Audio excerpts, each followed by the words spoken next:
السلام عليكم، ازيكم عاملين ايه؟ يا رب تكونوا بألف صحة وخير.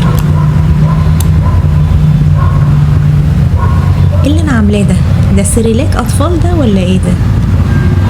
الحقيقة اول مرة اعملها، بس الحقيقة طلعت حلوة قوي.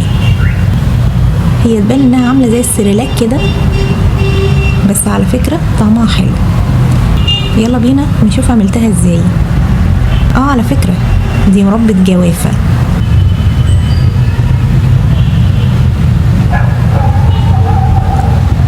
هي طبعا شكلها مش زي اي مربى احنا متعودين عليها، يعني مثلا مش زي مربى البلح، مش زي مربى الفراولة، انما هي يعني كمربى هي طعمها حلو، يعني كحاجة جديدة ان احنا نجربها. لان طبعا احنا عارفين دايما بنعمل مربى البرتقال ومربى الفراولة مربى البلح، انما قليل قوي لما تلاقي حد بيعمل مربى الجوافة. ده لانها بيبقى شكلها مختلف شوية عن المربات العادية، وانها سهل انها تتأكسد، وسهل ان لونها كمان يتغير.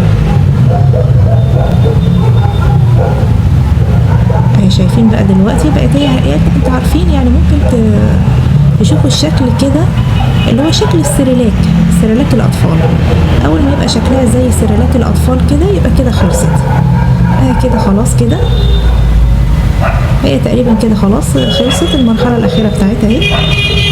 هو بالظبط الشكل بتاع سيريلاك الأطفال، بس طبعا طعمها جميل يعني. وبعدين احنا مش مكترين السكر فيها، لأن زي ما بقول لكم أنا ما بحبش السكر كتير في أي حاجة، ويا ريت كل الناس تتعود على كده إن يبقى سكرها ما يبقاش سكره عالي، لأن الإنسان بيعود نفسه على مقدار السكر اللي هو بياخده.